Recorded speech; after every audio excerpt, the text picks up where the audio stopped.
Hey guys, M2 Collector here with another video, and this is video number 7 in the Hasbro Marvel Legends series. Black Widow Wave Crimson Dynamo Build-A-Figure. We have Marvel's Spymaster. Nothing too exciting about. I know some of you guys were really happy when it was announced because we get these obscure characters. It's an Iron Man villain that we get to add to our collection. So it's interesting. For me, I'm not familiar with the character. The figure just looks kind of eh.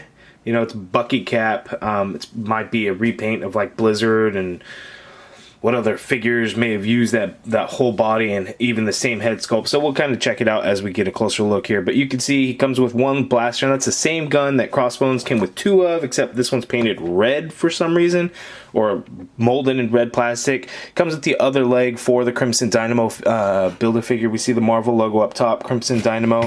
Side artwork does actually look really good with the blues and the yellows.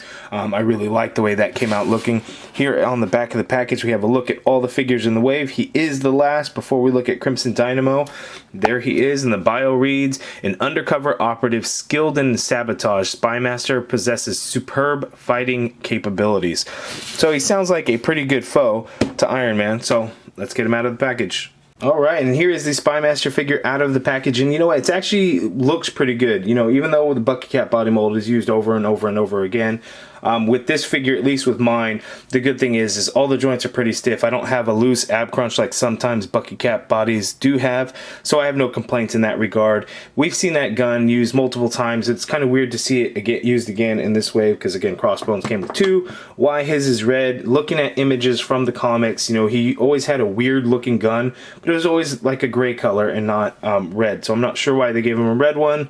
It's just, I guess, bright colors to make it kid-friendly on the pegs. I'm not really sure. He comes with the other leg to the Crimson Dynamo Build-A-Figure, so we'll throw that in the pile. We'll take a look at him after this video. So let's get in for a closer look at Spymaster. Okay, so here is Spymaster up close. Now, one thing I had talked about earlier is, you know, the head sculpt. Is it the same that we've seen with the other, the masked villains? I think Blizzard, and it kind of escapes my mind who else actually came like that. But this one actually is either a retool or a new mold altogether, because right there, that I'm not sure exactly what kind of symbol that is, but that half circle there, that's actually sculpted into the head. It's not just a different paint apps or a lighter blue paint app. It's molded and sculpted, and then, you know, then you get that lighter blue paint that's actually applied there. So it is different from that. From there, is it a completely new mold? I'm not really sure. I'm not having one of those in front of me. But a couple of things. So it's yellow plastic, and then we get the blue that's painted on there. And the blue lines throughout this figure just aren't real clean. They look kind of fuzzy, kind of going throughout. Not that they're terrible, but when you look up close, it's pretty fuzzy. So even looking at the back, it's all just real fuzzy lines. Along these shoulders, I get a lot of the blue ending up in the yellow. So the shoulders are actually a yellow plastic, the torso is a yellow plastic, and the blue is painted on, which is the right way to do it, because this yellow painted over the blue just would have been absolutely terrible. So at least Hasbro did the right thing there. But then even then, when we get the blue over the yellow, you get some of that yellow bleeding through, and I don't know if you can see it here if I try and brighten it up, but along here, on some certain areas where the joints are, you can see some of the yellow bleeding through, so it's kind of making a little bit of a green color. It's not terrible, but you know, it's definitely there. One thing I actually really like is this belt piece. The way they molded it and sculpted it, you can actually, it has like this leathery look to it, so it gives it a nice texture. It's just done in the really bright yellow, but the texturing of it is really nice. Even along the pouches and everything, it all looks very good. And then the S is just painted on blue over there, and you can see the gun just fits right into the holster like so. And then we have standard Bucky Cap tiny feet. There he is. Let's look at his articulation. Okay, so Spymaster's articulation, he can look all the way down with the neck hinge. He can look all the way up, so that's actually really good. Of course, you could get the full swivel rotation in the neck. Not a whole lot of pivot going on there. You can get the shoulder to go up this high. You get full rotation around. Of course, you get upper bicep swivel there. You get a double jointed elbow, which gives you more than 90-degree bend at the elbow, which is good. You get the wrist swivel, and the wrist does hinge, and that is the same on both of them.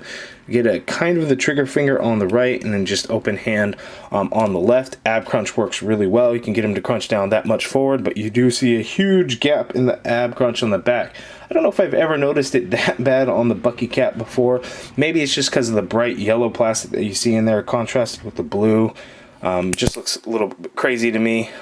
He can crunch back that much, and that looks very natural in the front, so that is good. You get the waist swivel there, legs go out that far apart, and the holster does not get in the way. You can kind of move it around a little bit. Do be careful, of course.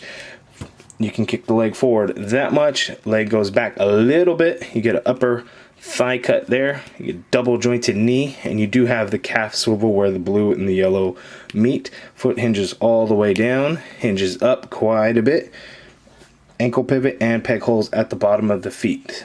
So there is the Spymaster articulation. Now let's see how he looks next to Iron Man. Okay, Spymaster next to Iron Man, and he is a lot smaller, but in this regard it makes sense, right? You have a guy in a metal suit next to somebody in just spandex, so size comparison, they do look really well together. Okay, and here is Spymaster next to Taskmaster. Spymaster actually gets his name from Taskmaster, so here they are next to each other. They both use the Bucky cap body mold, so you can see they're about the same height.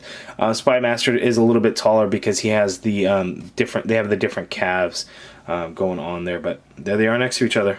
Here is Spymaster next to the Marvel Legends Stan Lee figure.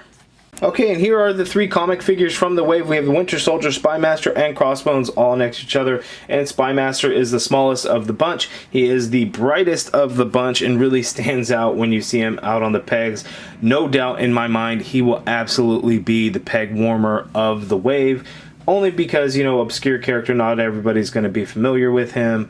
You know, everybody's wanted a new Winter Soldier and Crossbones figure, so Spymaster is just kind of one of those ones that I think he was there to help balance out the budget of the wave, even though it is a new character that has not been seen before in figure form, so it is still a great addition to have to anyone's collection. But you guys let me know down in the comments below what you think of it. Are you picking it up, or are you going to do an easy hard pass on it? I'm curious. I think it's an okay figure. Definitely need to build a figure piece, and I am a completist at this point anyway, so here he is for you guys. If you guys like the video, please hit that thumbs up button, subscribe if you haven't already done so, and as always, thank you for watching.